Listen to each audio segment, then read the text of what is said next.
of tonight is to discuss this book, or rather to let John present this book, then we'll have a couple of discussants of the ideas in it, and then have some open discussion followed by some refreshment upstairs. As books go, this is a relatively slim volume, but it is an extraordinary book. It's an enormously challenging book for someone who directs something called the Institute for Sustainable Resources, because as you will hear, the book makes the point that sustainability is kind of too late as an idea. John and I go back a long way. We were in the Green Party together at the end of the 1970s, when we were both much younger. We wrote a considerable part of the then Green Party literature together. And since then, we've gone our separate ways, but kept in touch. John now describes himself as, on the back of the book, a freelance writer and an associate philosophy teacher in the Department of Politics, Philosophy and Religion at Lancaster University in the UK. And he lives in Cumbria, in one of the most beautiful parts of the country. And he's going to talk about after sustainability. John.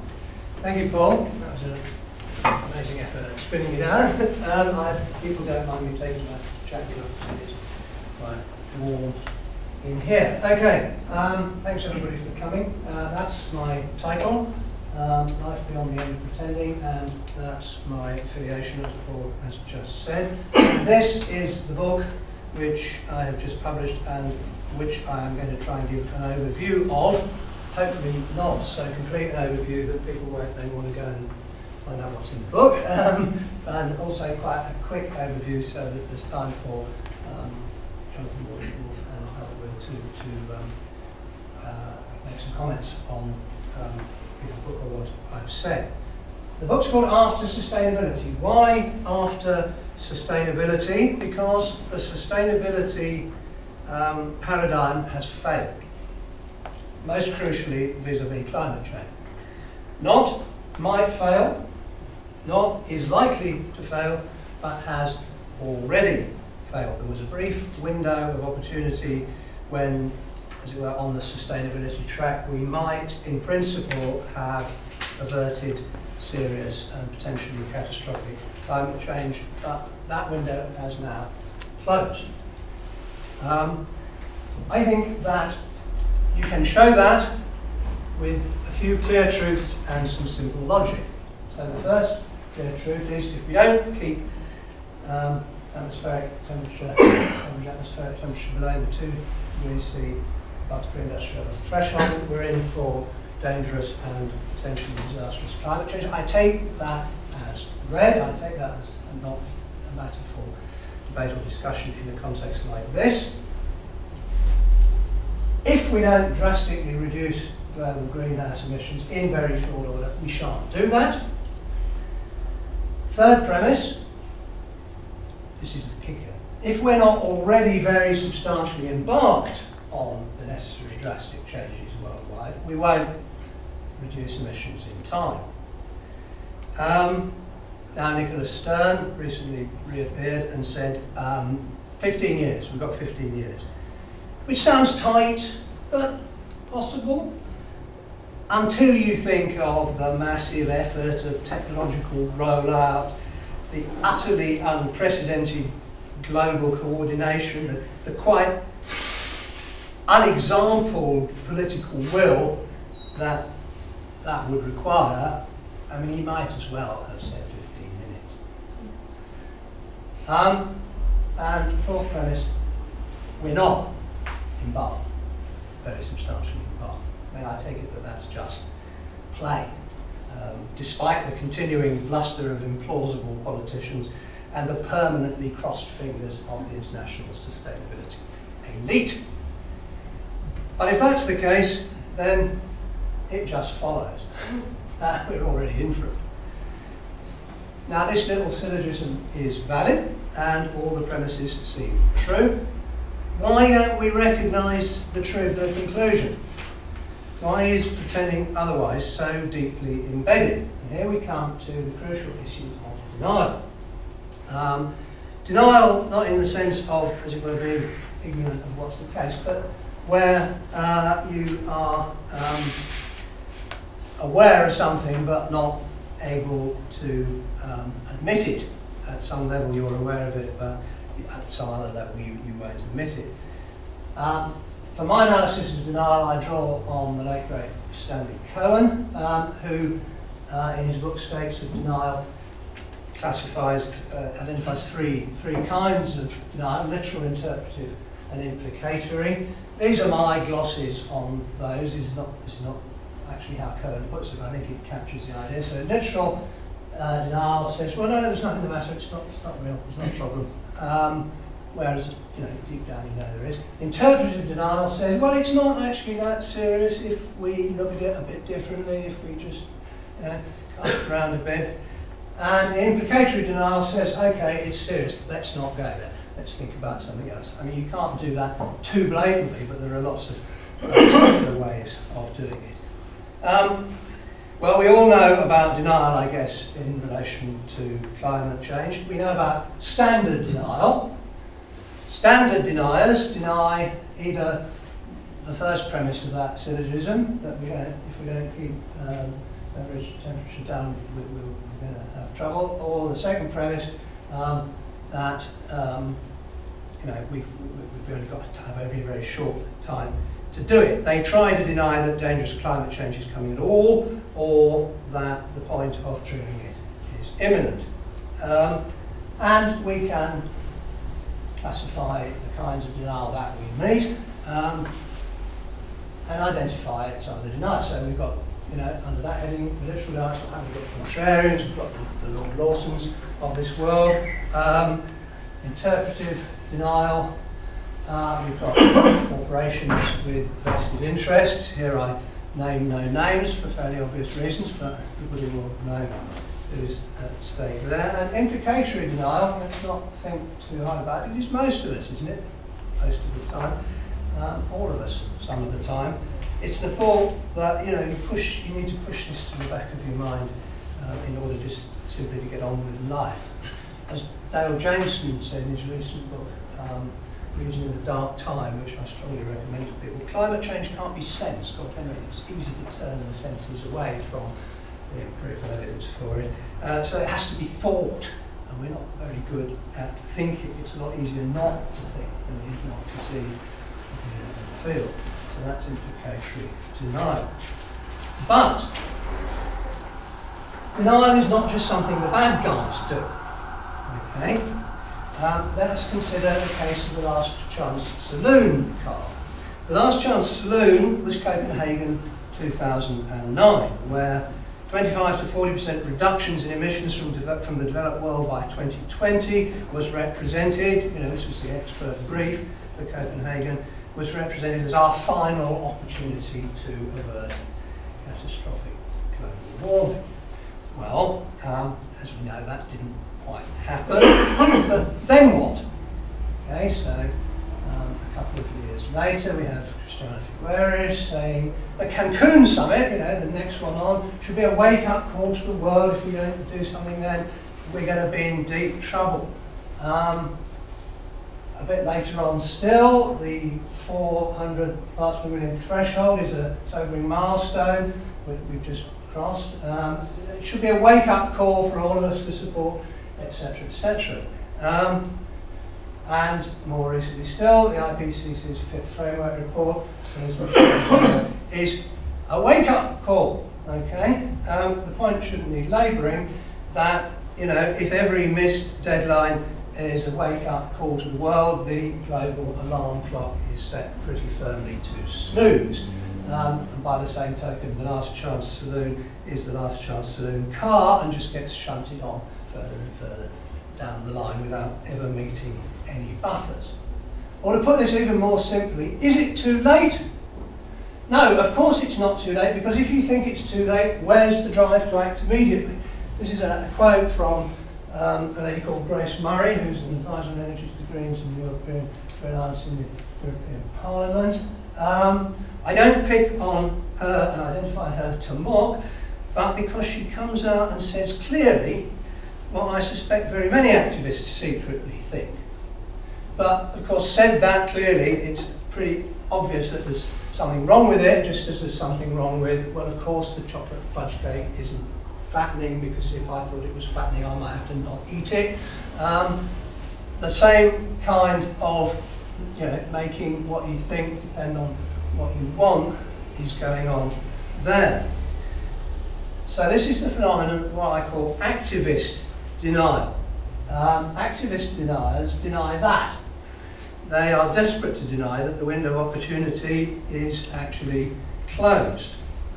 And they do this significantly, as it seems to me, according to precisely the same patterns of denial as we see with standard denial. So with the literal activist denial, we get neo-environmentalists, we get people like Mark Linus and the Breakthrough Institute, thinking about heroic high-tech, geoengineering, sulfur injections to the upper atmosphere, etc., which will save us even yet at well past the 11th hour. Interpretive denial, well, we get a whole range of people here. Sustainability thinking generally. I'll come back to that point in a minute. And indicatory, well, all sorts of useful things that are well worth doing, but if they're done as displacement activities, are a form of denial. Let's think of something we can do so that we think we're doing enough, but clearly we're not. Sustainability. Why do I talk about sustainability in this context? It seems to me that the sustainability paradigm invites this kind of interpretive and implicatory denial because its whole structure involves leveraging present changes to which we are powerfully resistant with some quantificational profile of the future, which we know depends very heavily on framing assumptions which we are making in the supposedly to be leveraged present. And thus it is about as useful as trying to shift a well-rusted nut with a lead spanner. The inherent squishiness of the numbers, the numbers that we put on the responses of highly complex living systems 20, 30, 40 years down the line, can always be relied upon to disguise from ourselves that it's the spanner that's bending and not the nut that's moving. Okay, so sustainability is anything with lead spanners. But it is now a hegemonic discourse in this area, and it is completely future focused. And to me that seems to be a problem, because it's occluding the original basic environmentalist concern, as it seems to me, which is about what's wrong with life in the present, what's wrong with the way we are actually living now. Here's a classic statement of it, John Muir. Thousands of tired, nerve-shaken, over-civilized people are beginning to find out that wildness is a necessity. Now, he was talking about that obviously in terms of parks and reservations, but he was talking about wildness as a necessity whenever the present is. Now, what I do in the book is try to explain denial in a way which enables us to recover something which I rather challengingly call hope, for some kinds of retrieval somewhere. And I think that to do that you have to ask three kind of questions which lock together. How has optimism become pathological? Why is wildness a necessity? And how might the need for it now in our kind of world be met? And I shall try to give, in the time remaining to me, which I take to be about 15 minutes, a very swift and incomplete sketch of how I try to answer those questions.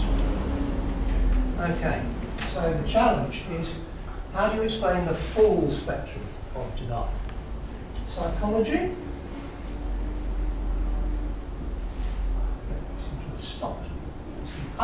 Okay. Psychology has been suggested lately, so Freudian disavowal driven by environmental neurosis. This is the kind of account you get from Sally Weintraub and that book, Engaging with Climate Change. psychological industry perspectives.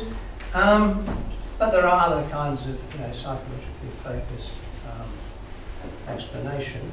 But that could only succeed, it seems to be, in explaining standard denial. Because, of course, environmental activists trade in explicitly promoting annihilation anxiety. They want people to be worried about these things. And how do we explain the kind of denial to which, if I'm right, these people are locked in? So the crux, seems to me, goes like this. It can't be too late, because, as it were, what would you do if it was? So there must be a solution. So if there must be a solution, there must be a problem. And the problem then must be a classic collective action sort of problem, whereby acting individually to satisfy our own desires, we bring about outcomes that nobody actually wants or intends. And that collective action problem is protecting the future from the present. This is a sustainability model. Protecting the future from the present. Maintaining the trajectory of progress. Things have to go on getting better, or at least not worse, now and indefinitely into the future. It seems to be the real root, the real crux here, is that the thing that underpins both standard and activist now is that keep on doing this long enough, something will happen. That trajectory is just unquestionable. Why? Well, now here's where the book makes philosophically fairly heavy weather, and to try and compact it would be actually impossible. So I'm going to try and do a little swerve and try and put the ideas some kind of different way. We seem to have reached a jam point here. Well, are you able to do it? Ah, right, okay. I've moved over here. If you just say now, I'll do it. You can, right, okay, so we'll just abandon this. Okay, so now, human beings are always incomplete. This is to do with the capacities that make us what in J.S. Mill's terms of progressive beings, creatures who can stand critically back from and scrutinise their purposes, but by the same token have to do that. Now, we're always drawn to strive towards the next goal and the next and the next. To test this, just think of the achievement that would set the seal on your given life, the supreme consummation of your talents and opportunities, and recognise how instantaneously you find yourself as subject standing back in thought from that, and how instantly there fall between you and it the shadows of dissatisfaction, of formless regret, of inescapable new aspiration. The idea is captured brilliantly in this poem that people might know by Tom Gunn from a while back now. He was inspired by Marlon Brando in The Wild Ones, about the motorcyclist. At worst, one is in motion, and at best, reaching no absolute in which to rest. One is always nearer by not keeping still. That's the throbbing nerve of our constant attempts to escape the human condition on a treadmill of unfulfilling movement. The restlessness of the never satisfied consumer, spinning from each nearly identical new product to the next. The restlessness of addiction to ever-intensifying artificial stimuli, the literal restlessness of mad, obsessive multiplication of road miles and air miles, because transit is a decent marker of purpose, and one is always nearer by not keeping still. That's what really drives our unquestioning attachment to progress, which I call progressivism, of which perpetual betterment is just a sort of justifying representation with which we flatter ourselves. So it's deep in the human condition, this inability to question the progressive drive. How has this pathology been only a comparatively recent phenomenon in historical terms, and a Western one in particular, if this is existentially rooted in the nature of human consciousness? Well, now Paul, For most of human history, we've tacitly recuperated our inherent restlessness through living touch with wildness, where the wild is what is not radically restless, because it's always completing itself. We can't think of ourselves as completable, but we can inhabit our tacitly recognised kinship with wildness, while there is still wildness in, as it were, our experience of life. And that, I think, is beautifully captured by Blake's that the wild deer wandering here and there keeps the human soul from care. And that, next, is what I take John Muir to mean by wildness is a necessity. But we have already, next, in the advanced societies, lost that living touch with wildness. The wild deer wandering here and there are now likely to find themselves as roadkill on the M25, and that's happened through an identifiable process of historically recent so-called development. It's no good just blaming capitalism for this, although in its raw earlier 19th century phases it played a big part. We're caught up here in an epical digression of the human spirit, it seems to me. And because we've got not enough contact with wildness to recuperate, our inherent restlessness that's deep in the human condition, positive feedback drives this process on along, because of course the more restless we are, the more we impact on what's left of the wild world, and the more we drag the rest of the world on after us in competitive emulation. So how do we recover, given that, hope? If that's why even climate activists find themselves locked into progressivist denial, how can we begin to think ourselves free? Well, I think we need to make a 90-degree turn, as it were, in thinking. We need to see this as a tragedy, not a problem.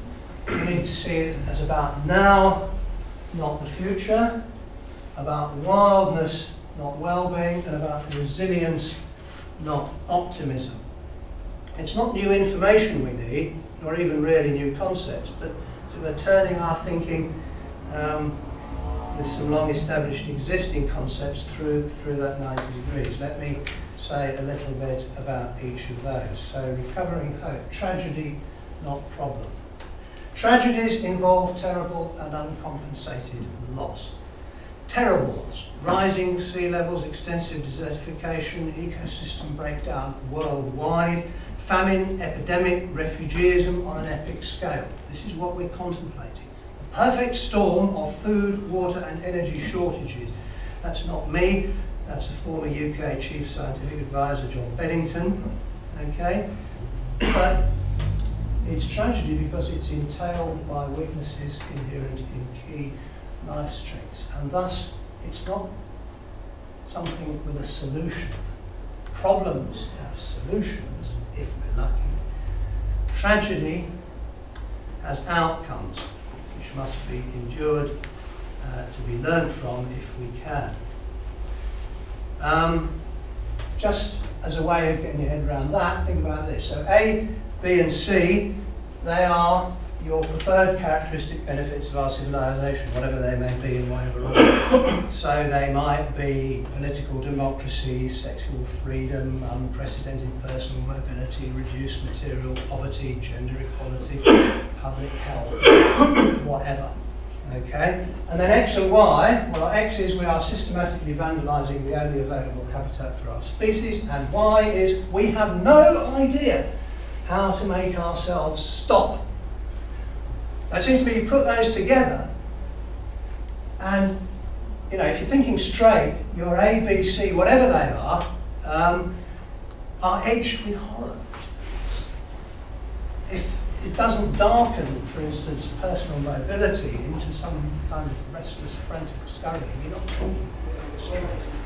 But when you are thinking straight, it should also be clear that, as it were, there's no way of offsetting A, B and C against X and Y. That's why the ampersand rather than the plus sign is in there. These things can't in any sense be weighed off against the beneficial against the destructive aspects and vice versa. The gains and the horror remain stubbornly what they are. This is just the human condition, the permanent inextricability of good from evil, manifesting itself in our new contemporary context. Okay? Now, not the future.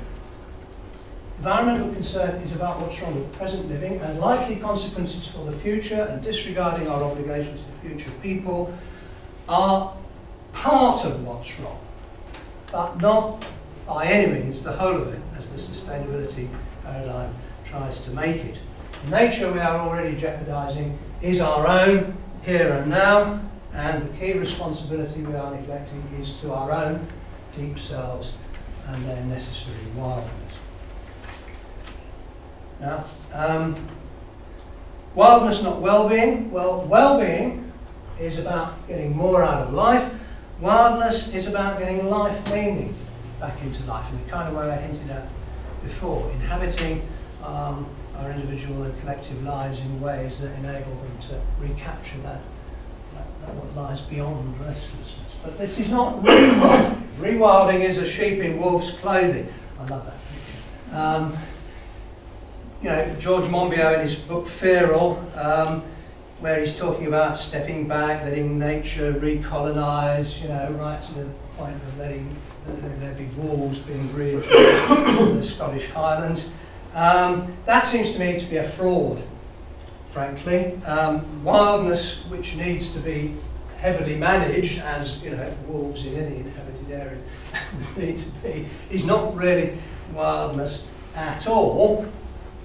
Wildness for us now is the world's pushing back against us in the form of climate change. We call climate change anthropogenic and take that hubristically to mean, you know, man-made, human-made. It's not human-made, it's just human-triggered. And, you know, the forces that bring it to us come to us out of the wild world beyond us in the same way that amphibian springs have come. We should learn to think of it like that and to develop resilience against it, to help ourselves remember that we don't know what's coming in relation to climate change. We don't know what's coming when, but then we never really know what's coming when. We're not going to be in control. We're going to be far, far from being in control, but then we're never really in control. And there are no guarantees. There never have really been any guarantees. World optimism is not an alternative to despair. It's a form of it. You can't insure against the future, that's Lawrence, except by really believing in the possibility and the power beyond it. There are no blueprints. So what do we do? Well, I'm not going to contradict myself and offer a blueprint, but here are a few thoughts. First of all, we carry on doing a lot of things, just keep going for that we are doing already, and studying and trying to understand how best to do them, as goes on here and in a lot of other places. But we do this under the rubric of hope, as I have tried to define it, and not of world optimism. We are not doing these things so that it will all somehow be okay. We are doing them in order to come through tragedy as whole as we can. Okay? We also need to embrace, and when I say we now, I mean, you know, people in a broad thrust of green thinking and action. We need to embrace some things which maybe we haven't, but a newly realistic, existentially resilient environmental activism will need to embrace. So ecological fraternity, this is the idea picked up by Roger Scruton in his book. He calls it oikophilia. It's the idea that potential communities of retrieval have to have a kind of organic integration, a kind of homeness which could support genuine resilience, and that's something not plausibly to be expected from random cosmopolitans.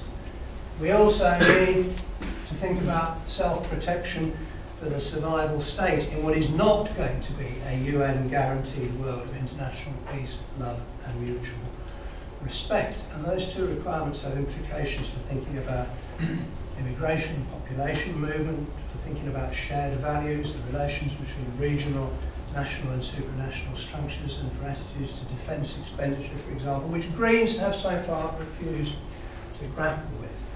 These are areas, I might say, where the right is right for the wrong reasons. A self-recognised vanguard role for environmental activism.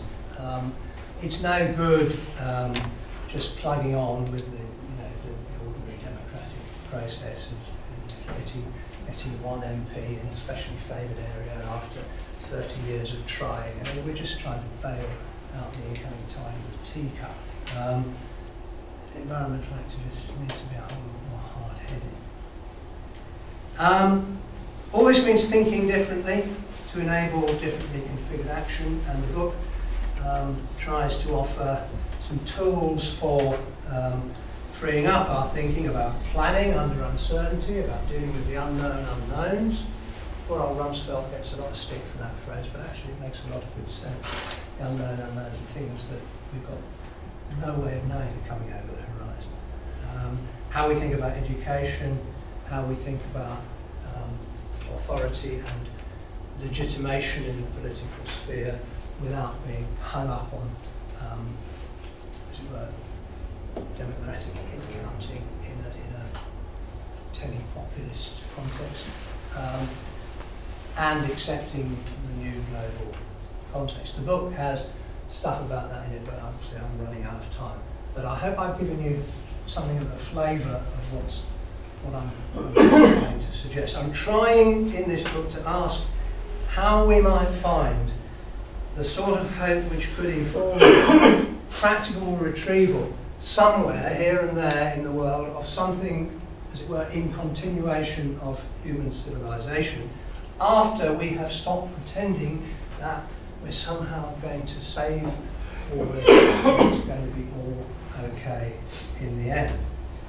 I hope people will argue with my answers. I'm sure Jonathan and Albert are about to do that, because that would mean they're recognising that the question itself is a real and a vital one, and that's what I would count as success. So thank you very much for this.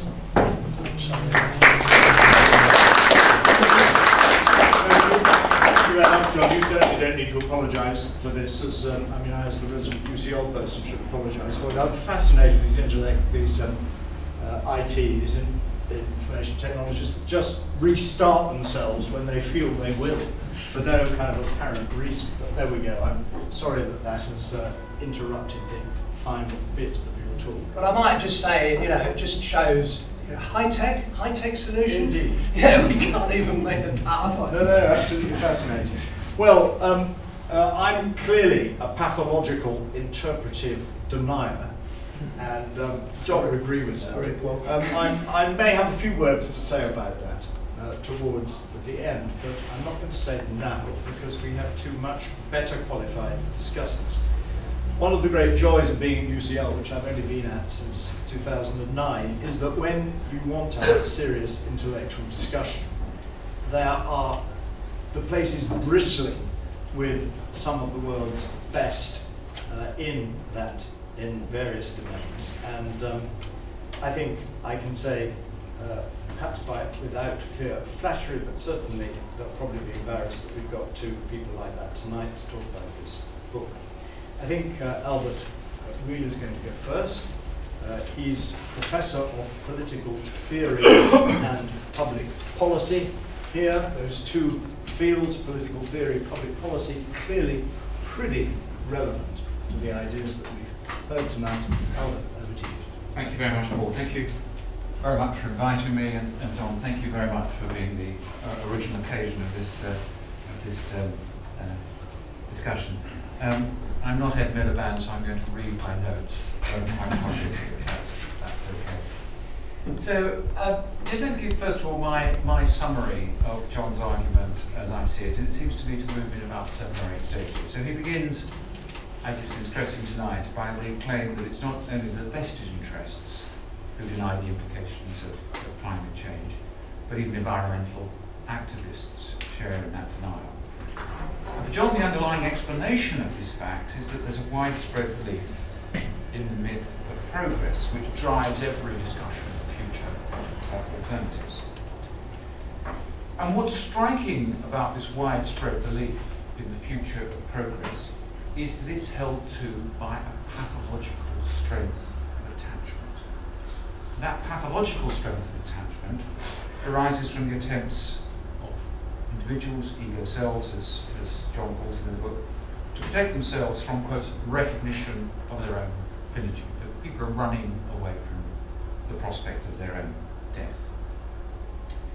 Now, this condition, obviously it's a feature of human life that everybody's always died, so you might say, what's so special about now? But according to John, this was not a problem when we were living in close communion with the life forces of wild nature. But in the last 3 centuries, that condition of living in close proximity to the wild forces of nature has been supplanted, so that we're now past the point of no return.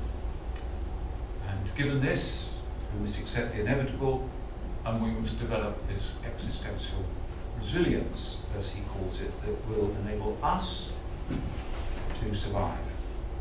Among other things, this involves the redesign of education and the curriculum, in particular, to bring out certain practical skills, as well as the letting go of individualist notions like the right that everyone has to life. And letting go would lead us to question the obligations that we, and I'll come back to that term in a minute, might have for those who are starving or fleeing from the effects of climate change. Now, before I begin discussing critically this book, let me just say I think there are some very striking phrases which makes it a very interesting and provocative read indeed. You saw one of them on the slides, the well-rusted nut trying to be moved by the lead spanner. I particularly liked wheeled optimism kept afloat by denial is not an alternative to despair, but a form of it. Or, and I thought this particularly characterised me, anyone who's seen his week's carefully planned schedule go pear-shaped is a folk sociologist of scientific knowledge, and this book is full of these insights. But judging from the book, John is not a man who wants to act and live according to Gramsci's maxim of pessimism of the intellect and optimism of the will. The best that we could expect, John calls hope, is the capacity to develop resilience in a situation that is beyond repair. So I think despite the interesting discussions and insights, the book deserves to be judged and appraised by its whole argument. It's what the author is calling for, and that's what the seriousness of its subject demands. Now, if that's what's required, then to my way of thinking, the book suffers from a basic problem, namely its reliance upon the fallacies involved between moving from the individual to the collective level of understanding. Fallacies that typically consist of confusing what is true of all with what is true of each. And I think it's only through persistent repetition of this fallacy that it's possible to suppose that the denial of the right to life at the end of the book is correct, and it's only through the persistent repetition of the fallacy that the book sustains its equivocation on what the word we means, and it's only through the persistent repetition of this fallacy that the conditions of collective political action are ignored. So let me just develop those themes, and I'll develop them first by what I call the flight to moral critique. Now, there are a number of ways in which I think the confusion of individual and collective is repeated throughout the book, but the principal one concerns the type of moral consciousness that John supposes is associated with the prospect of widespread environmental damage through global climate change. In essence, John sees the problem of environmental responsibility as having its origin in a form of progressivism that is a distinctive feature of modernity. This progressivism induces, quoting F.R. Leavis, a vacuous unease in the soul, which can only be met by the drug of increased material consumption. The vice of self-indulgence is a defect of individual character, but it finds its origin in the systems that individuals inhabit. Now, I think it's fair to say that John has a distaste of much of modern political culture, and I share some of his distaste. Reality TV, to my mind, is about as interesting as reading a bus timetable and far less useful. However, I find the idea that there's something particularly worse in modern consciousness than in earlier societies extremely odd, as though the Roman circus, bear baiting, cockfighting, 18th century gym palaces or Venetian brothels somehow reached a higher standard of popular consciousness than modern forms of entertainment. Now, John could say, and I think he does say at various points in the book, that he thinks it's urbanism that is the problem, so that some of these examples should be discounted on that score. But if, for example, you look at one of Peter Bruegel's paintings, like the contest between Carnival and the Lent, or Kermesse, if these are accurate records, then pre-modern rural communities could engage in antics that would give the most loutish behaviour on Big Brother a good run for its money. I mean, you look at these Bruegel paintings, I mean, it's great fun to be around these, you know, lots of drinking and swindling and so on, but it certainly doesn't represent, I think, a higher point of popular consciousness. But I want to leave that issue to one side, because I think the main point is that by locating the source of environmental damage in a faulty individual moral consciousness, this misses the distinctive way in which environmental damage is produced. Environmental damage is typically, not always, but typically the product of the cumulative unintended consequences of activities that are perfectly legitimate in themselves. Now, of course, that is not always the case. Incidents like the Bhopal gas leak in 1984, in which nearly 3,000 people died from the effects of the gas leak, or the oil spill occasioned by the Deepwater Horizon in the Gulf of Mexico in 2010, illustrate how human error and human neglect at a corporate and an individual level can have literally disastrous consequences. However, much serious environmental damage typically finds its origins in activities like transport, agriculture, and manufacturing. There's nothing wrong in itself with people travelling, growing food and flowers, or making things. However, the byproducts of these activities, and no complex systems are conceivable without low-grade waste, in sufficiently great quantities, can lead to ozone depletion, acid deposition, chemicals dispersed widely in the environment, and of course global climate change. Just as the legitimate search for food or fuel can lead to resource depletion as the cumulative unintended consequences of individual actions which in themselves are either morally neutral or certainly morally permissible. We cannot easily move between the analysis at the level of the individual and analysis at the level of the collective. From this point of view, the moral quality of individuals, the moral quality of their souls, is irrelevant. I share many of John's prejudices.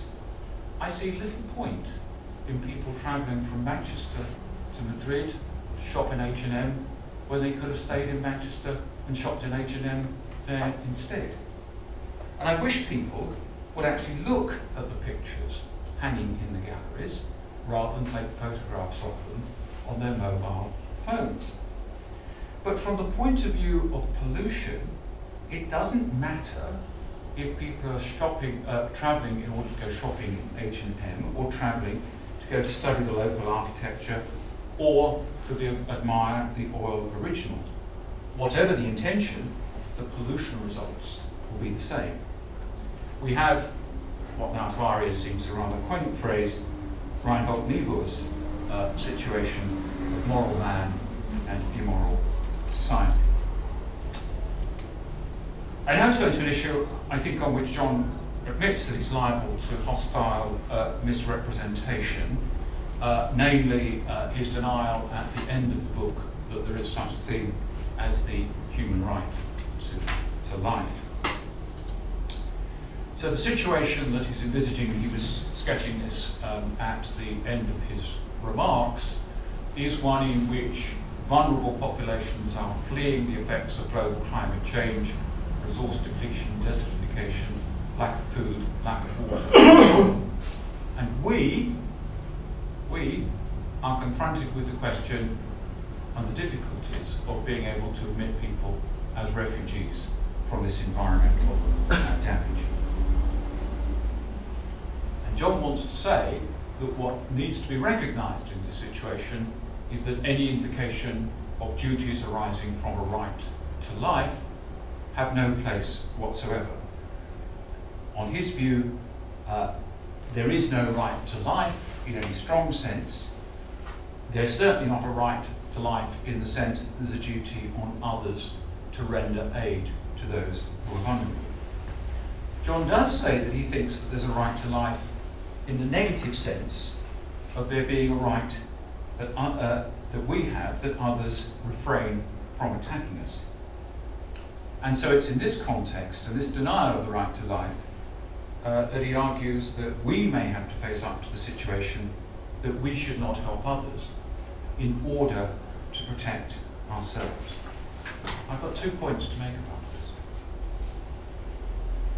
If we were really to find ourselves in the situation that John supposes, we don't even have a right to life in the negative sense, because we are in Hobbes's state of nature.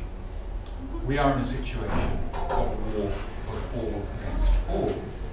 And as Hobbes rightly identified in the state of nature, in that state of nature, everyone has a right to everything else, including, as Hobbes puts it, the use of another's body. We're really in that situation, then all talk of rights breaks down. But my second point is this: why should we assume that this is a moral dilemma for us, where us on this occasion means something like those civilized people who will be left in a position to choose? In situations of strife, of a war of all against all, it's the thugs who come into power, not the civilized people who remain in power. We cannot assume, John's right in his characterization of the situation, we cannot assume that we will be in a position to face the self-indulgence of the luxury of supposed to be making this hard choice. Because we may be the vulnerable ones on the end of precisely those choices. When Gramsci was writing about pessimism of the intellect and optimism of the will, he was writing against the background of the rise of European fascism. And if we were looking for a political projection of what the pressure on human societies might produce, then I think it's more likely that we should see something like the reoccurrence of fascist and authoritarian governments than of an agonizing about the extent to which people could recognize a right to life. Think of the Front National in France, think of Golden Dawn in Greece, think of Hungary. And I think this relates actually to the political context of the book, and I'll just make a few remarks and finish what I've got to say. The book is pervaded by a moral account that draws much on the German 19th century philosopher Nietzsche. And I really have a problem as to whether a Nietzschean approach is the way to confront these. Partly because I think Nietzsche was one of the great adolescents, really along with Rousseau. You know, and like all adolescents see things and say things that are uncomfortable, but actually the whole story doesn't add up too much. I think the challenge for the environmental movement is a challenge, as indeed all policy change and policy development is, of trying to make and form the right coalition, the right political alliances. This, I think, is the most interesting challenge that faces those who are concerned about environmental damage. We're now in a time when citizens and their representatives, for example, even in the United States, are now waking up to the significance of climate change, particularly in the United States after Hurricane Sandy. Chinese citizens are beginning to understand through their experience of urban air pollution and water damage the limits of an unsustainable model of development. And I understand that even the Chinese leadership is worried about the loss of Himalayan snow caps in terms of water resource use. The umbrella movement in Hong Kong is pointing to a transformation of moral consciousness that would have been unpredictable a few years ago. Who said that there was no notion of civic democratic consciousness in a place like Hong Kong? Germany is still pursuing its energy transformation, despite coming under political pressure. Now, I know that these are only steps in the direction, and the march is still long, but you still have to be starting to make steps in the direction and finding friends who will join you in this struggle.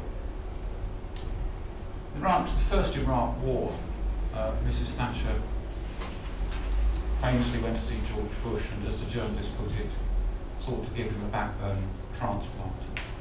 And she said, "George, now is not the time to go wobbly." I don't normally take Mrs. Thatcher as my role model. John, now is not the time to go wobbly. Well, thank you very much, Albert. So if you didn't get it from John's presentation, which I'm sure you did, you will have got it from Albert's comments. This is a very deep and profound book indeed, that stirs deep and profound thoughts. We're now going to move over to our second discussant, Jonathan Wolfe. Again, all I'm going to introduce him by saying is that he's Professor of Philosophy here at UCL. Many of you will have seen his regular columns in The Guardian, but I'm going to now just ask him to have a few words. Thanks. Okay, thank you. So I'm very pleased to have the chance to respond to John's book. Albert and I didn't talk beforehand about who was going to say what and which bases we covered, so I can pretend that everything Albert said, I was going to say that. He, in fact, did it very much more elegantly than I could. There are a number of points of intersection where Albert did raise themes that I will just very briefly touch on. They were short of time, I think, now, so I probably won't take all the time initially allotted to me. Please do. Well, we'll see. And Albert mentioned the marvellous phrase making in this book. My favourite phrase, very relevant actually, the background of the phrase, very relevant to how we are here at UCL, that if everything goes ahead as planned, around about 2017, HS2 is going to start building in this area, and it will be the most incredible blight on UCL. This will be a terrible place to work and study for about 10 years, because we're going to have thousands of movements of soil every day in huge lorries going through probably the UCL campus. Drummond Street is going to be closed down. The whole area, probably Central House will be affected. The whole area will be destroyed in order to build HS2. Why are we going to do that? Well, as John points out, we'll get to Birmingham 20 minutes earlier, but it will still be Birmingham when we get there. But in fact, it's worse than that, because it won't be Birmingham when it gets there. It'll be a commuter town for London when we get there. And the whole idea of trying to stimulate the north, the Midlands and the north, by building a link to London, I think we've seen how that went wrong with the M25. It turned much of the southeast just into dormitory town for London. So there's a huge amount to admire in this book. The basic argument, as I take it, and I'll just summarise this very quickly, is first of all, we have passed the window of opportunity. We've gone past the time of tipping point. That's the kind of first premise of the book. We had a moment in Copenhagen where we might have been able to resist catastrophic climate change, but we missed it. So I'm prepared to sign up to that. What do I know? I'm a philosopher, I'm not a scientist. So I'm prepared to listen to the scientists who tell me that. Although, curiously, at the end of the book, there's a type of skepticism about science, skepticism about induction.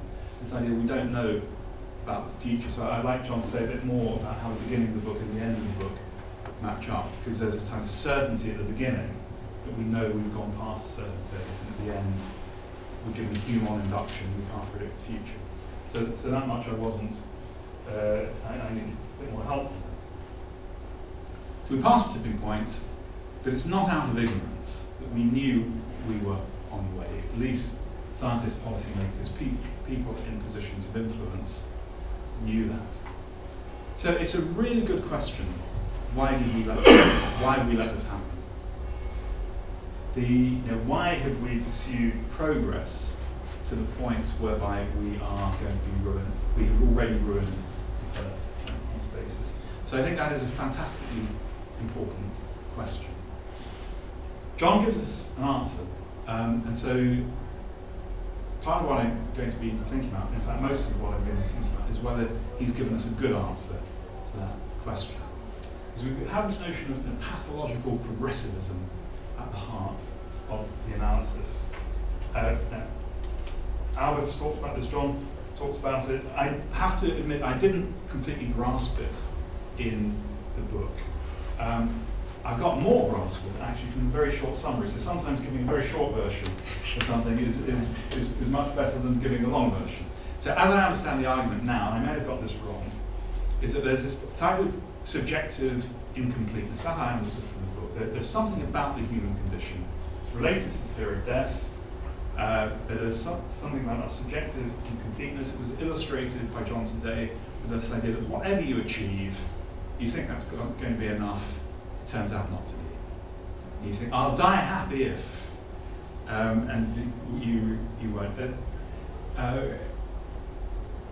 There's this terrible song on a terrible album, Band on the Run, and there's a line that there's clearly someone who's in prison and said, if I ever get out again, all I'll need is 2 pints a day. Yeah, really? When you got your 2 pints a day, that won't be enough. So whatever you think is going to be enough to satisfy you, get there and you need more. And remember this as a kid, you were saving up for something, you bought it, you thought, I saved up for this. And so where does that come from? Well, the argument John is giving, actually not so, I'll come back to where it comes from, but we have this subjective incompleteness about us as human beings. I think John's view is that there has been a permanent part of the human condition. But at an earlier stage, there was something called wildness, and human beings were in contact with the world in a way that somehow completed us. So in an earlier stage, this contact with the world of nature meant that we didn't need to strive for progress in the way in which modern human beings do. That's the connection that's made. I'm not sure I completely understand it. I don't understand why wildness completes us. I don't understand how the world could have changed from one where we were wild and in connection to nature to one where we're progressing. Because if we were in a position where we were completed by wildness, why would we have ever left that? So somehow progress seems to have come before the end of wildness, not the end of wildness coming before progress. So again, I probably don't understand how this argument works. But this notion that we are always striving for the next thing. John correctly points out this is in Hobbes, 1651. That Hobbes may be the first person to have really identified this. In ancient philosophy, there was always the idea of the highest good, the summum bonum. In Plato, there would be this idea that you could achieve repose and get a type of stable life where you wouldn't be seeking anymore. Hobbes thinks that's a myth. He bases this on the modern mechanics. Human beings are in motion, we're constantly in motion, and we're constantly striving over the next thing. So human beings, in Hobbes' phrase, seek felicity, which is a term for power. So felicity is the present desire to satisfy your future desires. This is what we always want, power to satisfy your future desires, Hobbes thinks. We're always trying to increase our power in order to satisfy our future desires. I don't know if Hobbes is right about that, but certainly this idea that we're constantly in motion, we always want the next thing once we've achieved something, rings true, I think. Similar idea in Rousseau, one of the adolescents 100 years later, exactly 100 years later, in Discourse on the Arts and Sciences. So this is a fantastic piece of writing by Rousseau, one of his earliest writings. And Rousseau reports that he was on his way to visit, I think it was Voltaire in prison. No, or maybe it was someone else in prison. Anyway, he was on his way to visit someone in prison, and he was walking on the route, and he saw on a tree a poster put forward by the Dijon Academy of Letters or Art Sciences, and they'd set this prize essay competition. Has the restoration of the arts and sciences done more to add to the moral character or diminish the moral character of human beings? So Rousseau said he saw this call for an essay, he read it, and he sat down under the tree in floods of tears because he realized the truth, that the invention or development of arts and sciences had done more to diminish the moral character of human beings than to add to them. Okay, so that was 1750 when he said that. And his argument is one I think we'd recognise now, that he says that when you don't have something, you don't miss it. When you have it, it gives you pleasure for a short time, but then you take it for granted, and when something goes wrong with it, or it breaks, or you lose it, you're devastated. So today's example, who was yearning for PowerPoint before it came in? Right. We rely on it, we take it for granted, and when it screws up, it's a real nuisance. So this is something we've inflicted upon ourselves. That's Rousseau. So Rousseau discovered what's now known as the hedonic treadmill. And this was meant to be an invention, a discovery in the last few decades, but Rousseau was there long. He thinks possession is a snare and a delusion. Why is that? Well, he puts it down to civilization. Is civilization the same thing as the absence of wildness? Don't know, maybe it is. I mean, maybe there's a connection there between John's views and Rousseau's views.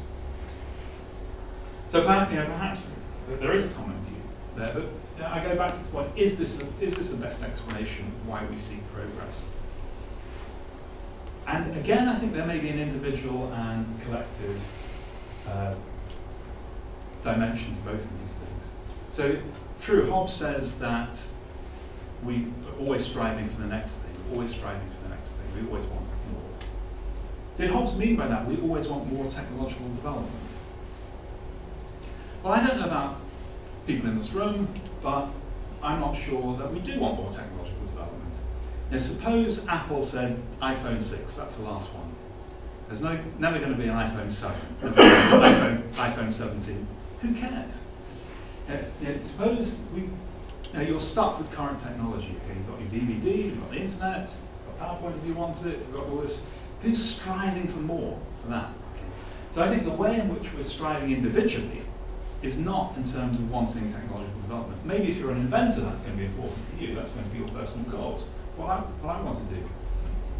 I want to write a paper that people actually read sometimes, and that's my goal, I think.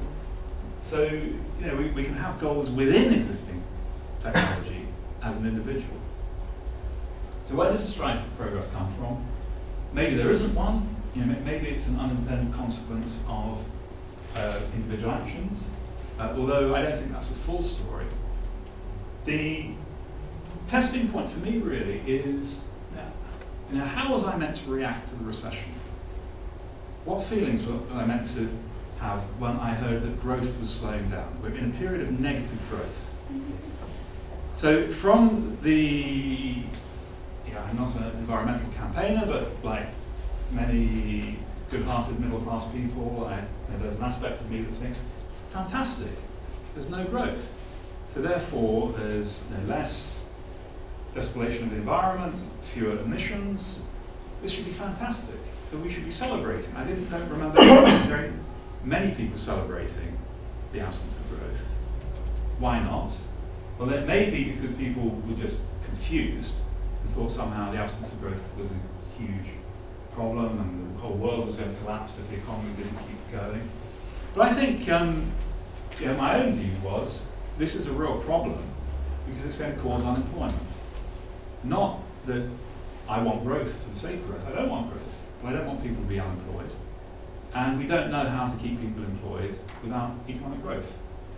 And if you think about things on the world stage, world economy, if we say no more growth, then what do we do about the bottom 2 billion who are living in conditions that we would feel are not below the level of human existence? So I think it's not as simple as thinking there's this sort of progressivism for its own sake. That might be true for some people, or technological progressivism for its own sake. I think many of us feel we just have a moral dilemma here. Who do we sacrifice? Do we sacrifice people living now for the sake of people in the future, or do we sacrifice people in the future for the sake of people living now? We don't have a no sacrifice option. But yeah, and this is my last point. In a way, this is a completely idle question, because it's a question really for me about what I can hope for, not what I can do. I'm not going to be sacrificing anyone. And the part of the problem, I think, is that there is no one in charge here. I'm not arguing that there should be someone in charge. Probably it would be much worse if there was. But you can see that very often there are collective action problems. Marx saw this in capitalism. Marx was appalled by the anarchism of capitalism. And because that led to recession, competition, exploitation, domination. Capitalism leads to all of these terrible things, not because anyone wants them, but because it's uncoordinated. What's the solution? The planned economy. Fantastic solution. So we go back to capitalism because planned economy is even worse. What do we do on the world stage? Well, we're in this terrible uncoordinated position where we are developing technologies that are going to destroy the planet. This is terrible. What are we going to do about it? Well, the way this Albert's one, there isn't a we, there isn't a leader who can turn back the clock in any way or tell us what to do. So I'm less convinced that John's answer is the right answer to why we keep progressing. I think two related answers. One is we do it because we don't want to sacrifice present people for the sake of future people. And the second is we didn't make a decision. And this is something that's happened. And we're not in a position really to make a different decision, to do something different. Okay, so I did take that. Indeed. Well, I'm very glad you did. Well, time is moving on, but I'm not going to worry too much about that, in the sense that John has said he's not in any need to go. The drinks that we've got upstairs will wait. If you have to go, please do. We will have a conversation for as long as people want to. I'm obviously going to let John come back on what has been said, but I think I'd like to hear a range of other views first, if that's all right with you, John. Fine. So I shall have something to say towards the end of the discussion, but open floor now. Some comments. Yes. Hi, Mr. Jones from Transport Studies, very interested in sustainability and so on. Just a few reflections, obviously not with the background or sophistication of yours. I mean, three things stuck out: restlessness, sort of wildness, and the tipping point thing. Can everyone hear? Sorry, John, do you want to stand up and just, because you're all, right. the temptation to have a private conversation down here will be a bit grim. Just three things that struck me from the three speakers. The issue around restlessness, about wildness, and about the tipping point. And the restlessness, it seems to me, is interpreted as turning out to be a bad thing because people are satisfied, and therefore being unsatisfied implies consuming more resources in a way. And I wonder whether there's an opportunity to change that, because, you know, in a sense, at one level it's sort of restlessness of spirit in a way, and maybe there are ways in which people can get fulfillment that aren't necessarily resource intensive. And the problem is because of marketing and so on, one's directed towards resource intensive ways of fulfilling the restlessness, but potentially there are possibly other ways of doing that. I mean, who could redirect that? Or maybe it's markets when things get very expensive, I don't know. But I don't think restlessness inevitably means heavy resourcing something. It's just the way we set things up. That's just my reflection on that. On the wildness thing,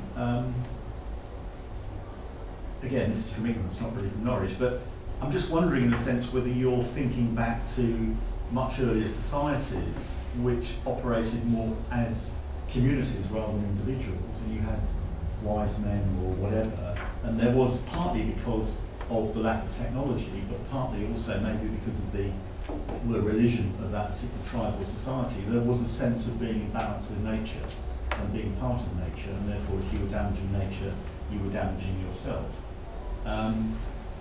And in a sense, maybe that changed partly with technology, partly with the recognition more of the individual than the community or something like that. And also, I suppose, capitalism and so on encourages people to be entrepreneurs, try new things, and perhaps that breaks down the more tribal community set of values. Just a thought.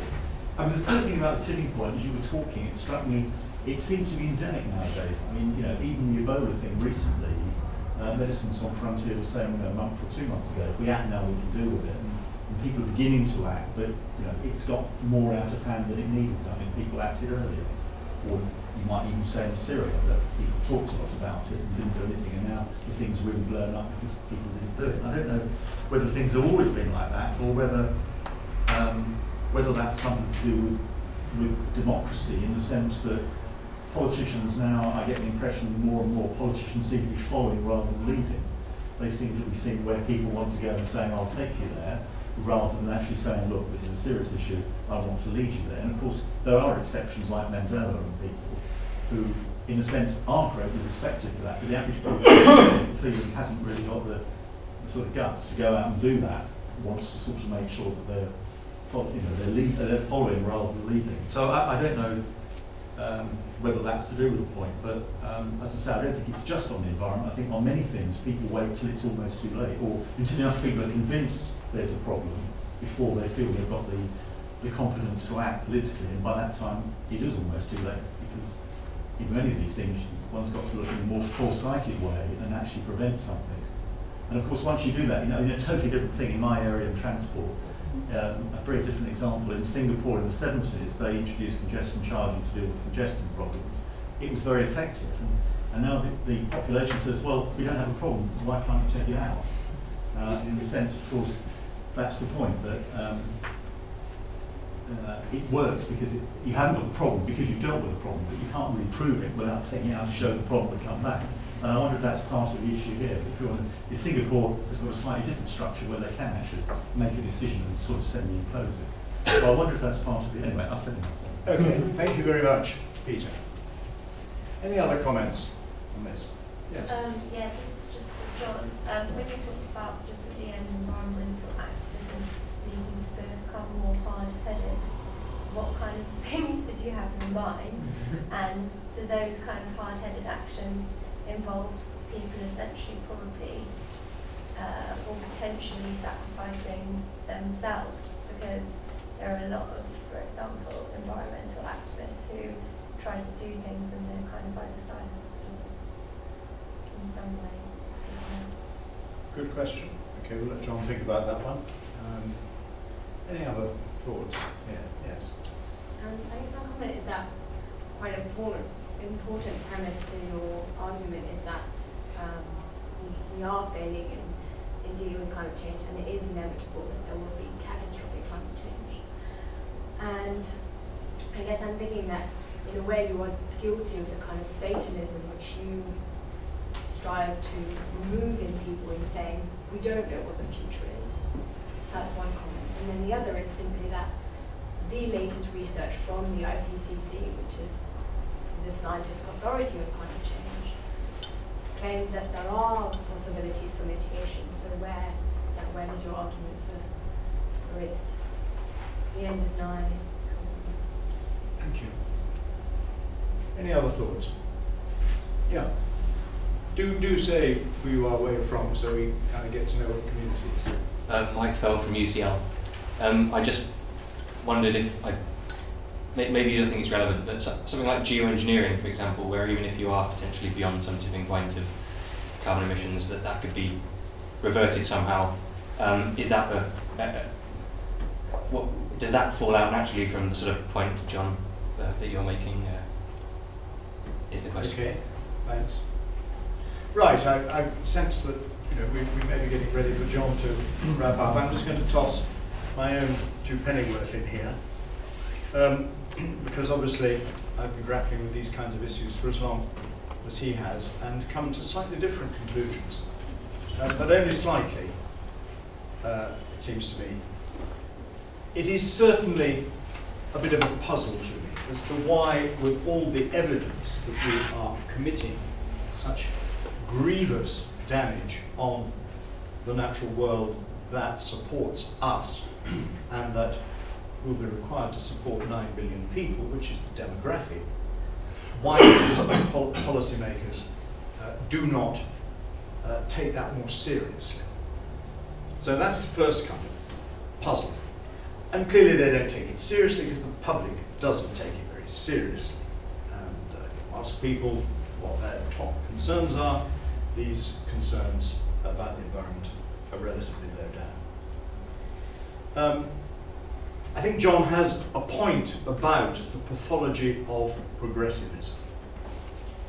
And it's been amazing to me that despite the fact we've now had at least 10 years of discussion about the beyond GDP agenda and well-being and all the other facts and that, you know, people's utility functions have all sorts of things in them, actually, when the going gets tough, the only thing anyone cares about is GDP. Part of it is the jobs thing, which we've already heard about. That the way we organize our economy, we do not know how to distribute income on a wide scale or give people gainful activity except through jobs, which is a monumental failure of kind of imagination, if you like. But we simply don't know how to do it. And the result is that politicians, in the absence of growth, feel that they have to do that. You only have to read Jean-Claude Juncker's most recent speech, as he was taking up the presidency of the European Commission. It is entirely jobs, jobs, jobs, growth, growth, growth. That's what it's actually about. That is how the European Commission and the European project is going to stay on course. Despite the fact that it's perfectly obvious, and has been obvious for a very long time, that economic growth based on current technologies, which is what one is talking about, is one of the driving forces of environmental destruction. And we've known that for a very, very long time, right the way back, limits to growth in the 70s and all that kind of stuff. You didn't have to believe their projections to understand that that's what it's talking about. So this insistence on economic growth definitely makes the environmental problem much more difficult to resolve. So those are the things that I kind of agree with. Where we part company, and I guess it's pretty radical, is precisely the point that I think Bert Albert and this lady here made, that it's too black and white to say it's catastrophe or okay. The way I justify continuing action on climate change is that 2 degrees is probably out the window. But 3 degrees is better than 4, and we're currently headed for 6. And it's quite reasonable to think that we might stop getting to 6. Clearly, 2 may be catastrophic, and 3 may be catastrophic, and 4 may be catastrophic, so it might not matter whether we manage to meet any of these lower temperatures, but we don't know. And this is your uncertainty point. We don't know any more about that than we know about what's coming down the track if it really is catastrophic. The other thing about progressivism, and you mentioned the phrase vacuous unease, and we've had radical restlessness in the thing that, a bit like the speakers, and you'd expect that from a bunch of middle-class intellectuals. You know, I don't have much, I don't go much with popular culture, or lots of popular culture anyway. It doesn't do much for me. But I don't feel that I can say that the people out there who enjoy those things are suffering from vacuous unease. This is the kind of projecting a false consciousness onto them, which I'm not prepared to do. In fact, when I see people doing the things that are causing environmental damage, they seem to me very often to be having a good time. And in their terms, it's good for their well-being, whether they're going on their package holidays to Spain, or whether they're watching these TV shows that don't do much for me, or whatever it may be. And therefore, I don't kind of sense that nothingness at the center of the soul that requires one to go back to which makes it, in a way, a more difficult political problem, because if actually the attachment to progressivism is not out of some kind of pathology, but actually because it's jolly nice, and we enjoy it, and then you can understand why politicians who give the impression that that's not top of their list and that they won't promote that. You can understand why they don't get elected.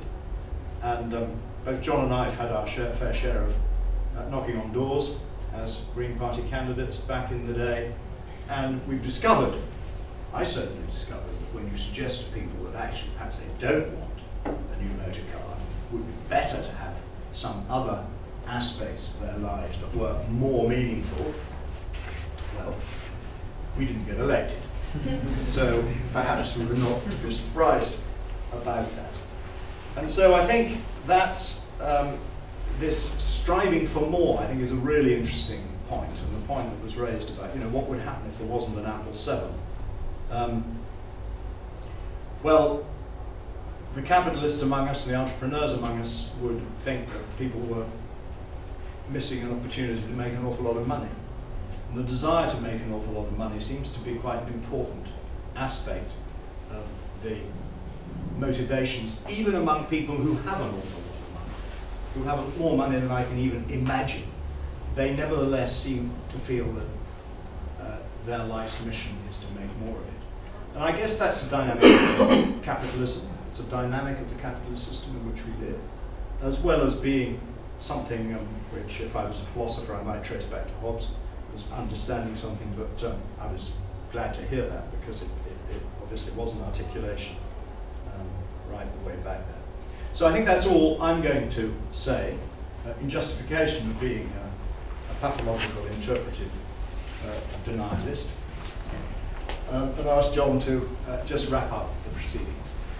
Well, I'll try and be quite quick because you've heard a lot from me. But just before I start, let me get this point in. If people are staying, or even if they're not going to stay for the drinks, then after and upstairs where the drinks are, there will be, if you felt like finding out a bit more about this book, copies at a slashing discount available for you to purchase. I'll address a couple of points, maybe 3 points each from what Albert and Jonathan said, which I think will pick up some of the points that were made by people from the floor, and then 1 or 2 specific other points from people on the floor. So Albert first.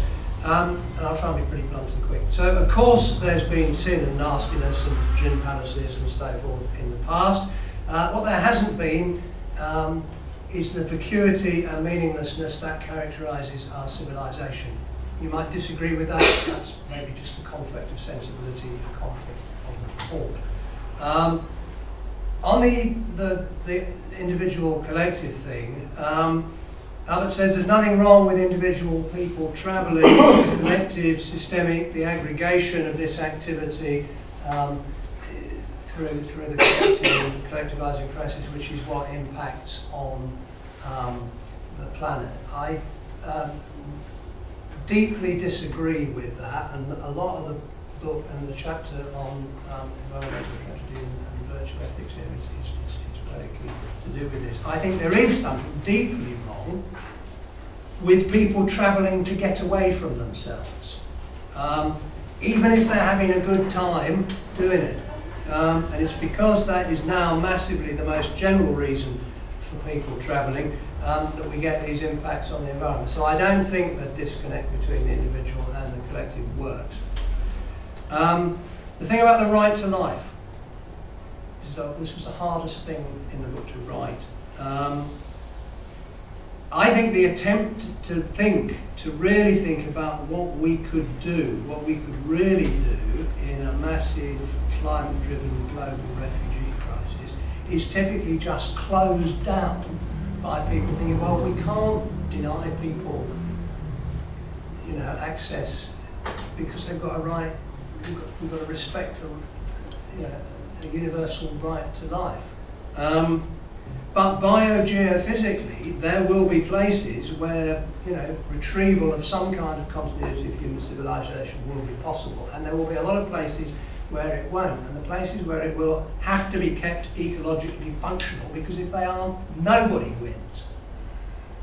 And the attempt to think through what that might mean in practical political terms, as I say, is too often, it seems to me, closed down by a kind of knee-jerk appeal to the idea of the right to life. Let's question that.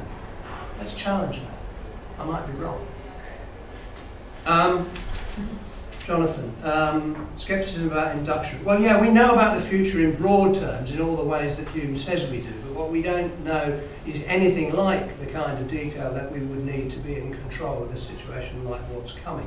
People forget Humean humility in technological hubris. That's my answer to that. How does wildness complete us? There's always the driven striving, it's deep in human nature, and it's always potentially destructive. It's always been potentially destructive, because any drive to infinitude is destructive in a finite context, which is where we live, being natural beings. Crudely, when we got our technological reach extended by the scientific revolution, it started to root out the natural context of life through which it was hitherto, this restlessness, this drivenness, tacitly recuperated, and wildness completes us because it shows us living finitude in action. We don't know how to keep people employed without economic growth. Well, we certainly don't know how to keep them employed with it. And if climate-driven collapse occurs, then today's unemployment in a growth-focused society will look like a kiddie's picnic. We need to just radically rethink what being employed, doing useful things means. And that's where I sort of come to the lady who asked, well, what do I mean by activists being more hard-headed? We're not about saving the planet anymore, if we ever were. We're about coming through somehow. That means building the kind of local resilience, community-focused local resilience that, for instance, the transition movement is now doing. But it also means things like getting out of outfits like the European Union that constrain us from building resilient local communities because of their cascade of regulations. So by being more hard-headed, I mean embracing Nigel Farage without thinking that he's right for the reasons he thinks he is.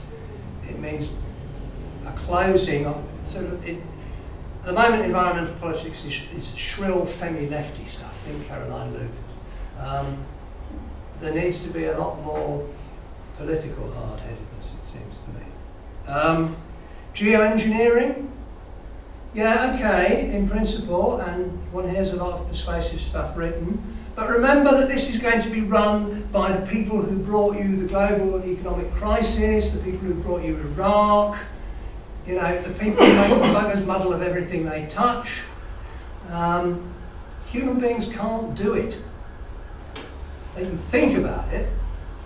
They can do, you know, fairly simple high-tech stuff, like pointing rockets at the moon and Mars, and you know, usually they get there. But we're talking about something many orders of magnitude more complex in relation to living systems. Humans can't do it. Why not just accept it? And finally, I guess, Paul says it's too black and white to say you've either got catastrophe or you've got okay. I entirely agree. I think, although memories we need to fuzz a bit now, that I say something like that somewhere in the book. But there are many possible places in between. We don't know where we're likely to find ourselves, but there are many possible places in between catastrophe and okay. But we won't find our way to the habitable ones until we have enable ourselves to think that okay is gone, it won't happen. Okay is out of the window. And sort of an important premise of this book is that the sustainability model is a way of not recognising that. It's a way of thinking, yeah, okay, is somehow going to be recaptured, you know, somehow. Insofar as it means doing what we can to mitigate what's coming, to understand what's coming, to enable us to build resilience against what's coming, that's fine. But I think we'll do that more effectively by concentrating on, as it were, you know, what's missing from our lives now than by think in the longer term and second guess the future, which is always a way of killing ourselves. So, as you will have gathered, a book that doesn't shrink from being provocative, and I hope that some people will be provoked enough to look further into it, and if anybody wants to engage in dialogue with me about it, j.foster@lancaster.ac.uk will find me, and I'm very happy to engage in feedback. And thank you all very much on behalf of all of us for coming. Thank you.